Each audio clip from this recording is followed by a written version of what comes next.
joined in this week of Memorial Day when we think especially of the many sacrifices made by those who serve a country in uniform. We have the story of Lisa Ducharme. An Air Force veteran, Lisa was working in the Pentagon when it was attacked on September 11, 2001. She shares her story of the events of that awful day with Connecting Point producer Tony Dunne and videographer Mark Langevin. Everybody remembers 9/11 for the plane hitting the buildings, and it absolutely happened in New York and Pennsylvania. However, what a lot of people don't realize is the night before we were working an invitational travel order, which is where we had an individual on September 11th in the military who was going in for surgery. And he was going in for brain surgery. And in the military, we do this really terrific thing. We will bring the family to that member if they're not there so that they can be with them during that type of surgery. In case anything happens, we want the family to be there. And I was working that the night before and couldn't get the people to do what they needed to do, which was very frustrating. But I was there till 11 o'clock that night.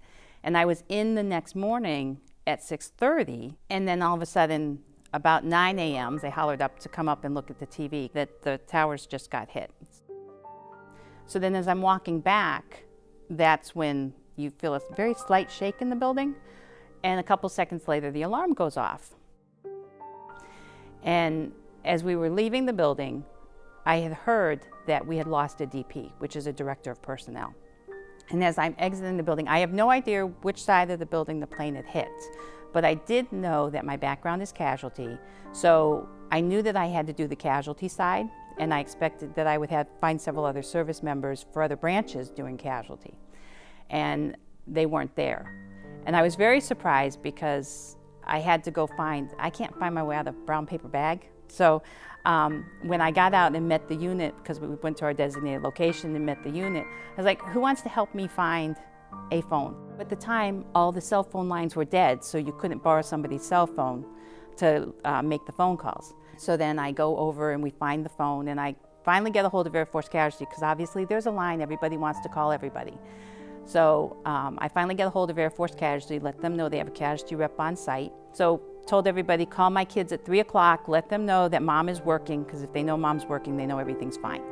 So said a prayer before we went in to get closer to the building, and I ran into Chief McIntosh, and I said to him, I said, I'm the casualty rep on scene. I says, and I'm trying to figure out, what's going on. And he happened to be a casualty person himself, which they changed our careers many years before, so it was what a relief to find somebody who had the same background as me.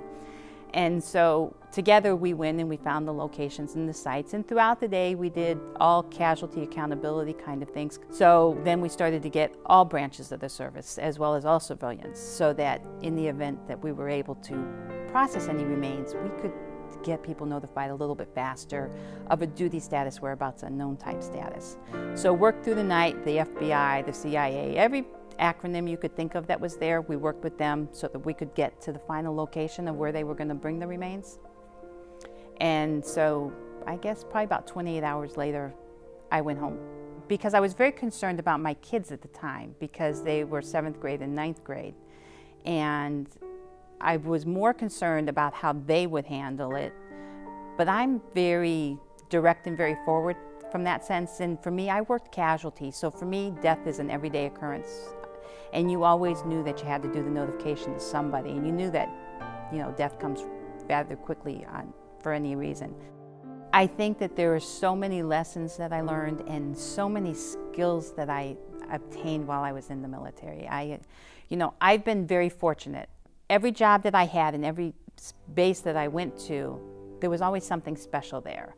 Whether it was my first assignment in the Philippines, where I had a chance to meet Bob Hope and I was so excited and had breakfast with him, whether it was Scott Air Force Base, Illinois, where I got to meet the first Chief Master Sergeant of the Air Force, or whether it was at the Pentagon, where I got the experience of 9/11. I love my career. I wouldn't change it for the world, and I'd recommend it. My youngest son is in the Army. My oldest son is not. He didn't do any military, but that's okay.